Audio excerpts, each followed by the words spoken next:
Welcome back. For you history buffs out there, back in the 1930s, and I wasn't around during that time, back in the 1930s, America was isolationist because it had these big oceans around us, right? That doesn't happen anymore. Ukraine escalation, President Trump will be in 2 months. There's a whole lot going on there we should be concerned about. Well, we should. There was a huge escalation and a huge change in United States policy as it related to Ukraine. President Biden, on his way out the door, changed U.S. policy and allowed United States missiles to be fired inside of Russia. This is a major change in policy. He didn't discuss it with Congress. This was a terrible idea. I'm beginning to wonder if there is an anti-war party anymore. You see more and more anti-war sentiment inside the Republican Party, especially with President Trump. That used to be something that was shared by our Democrat colleagues. Now, is this just a vestige of a president that is leaving on his last legs, or is this a change in population?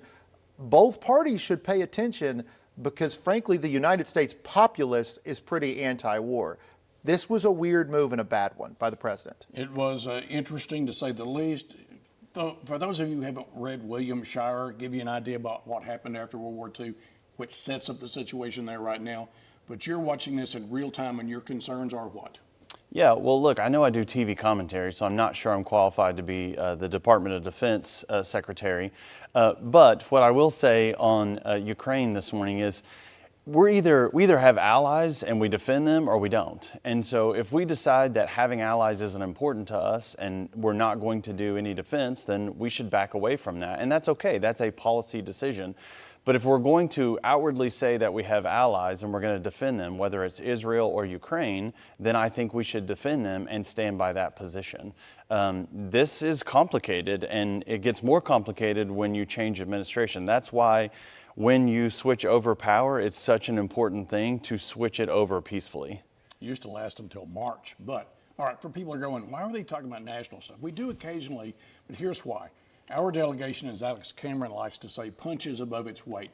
They're going to be very involved in the settlement, which I think is coming, on the Ukraine situation, and our delegation is going to be right in the middle. Absolutely, our delegation will be in the middle, especially with Tom Cole being chairman of appropriations. And if you think about our military installations here in the state of Oklahoma and how important that is to our state and our state's economy, it'll be a huge thing on how some of these things get settled out. Also, we have Congressman Hearn on Ways and Means. Our delegation, whether it's our U.S. Senate, James Langford talking about immigration policy, or our congressional delegation, has a lot to say right now on what's going on in the United States, and that's hugely important for the state of Oklahoma. And I always like to remind people, we still have Congressman Bridenstine, who used to be over NASA, and there's a lot of stuff going on in space in Oklahoma too. This is really big for the state of Oklahoma in a positive way. So Ukraine, a lot of it's going to be settled. Our people are going to have a lot of say in that settlement.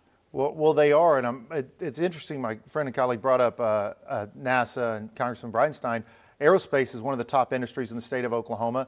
That is going to play into the Department of Defense.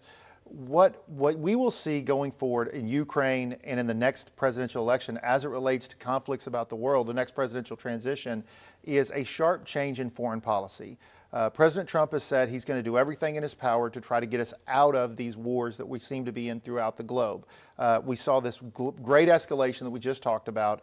Who is going to be in charge of that, though, and for the state level, is our delegation fighting it every step of the way.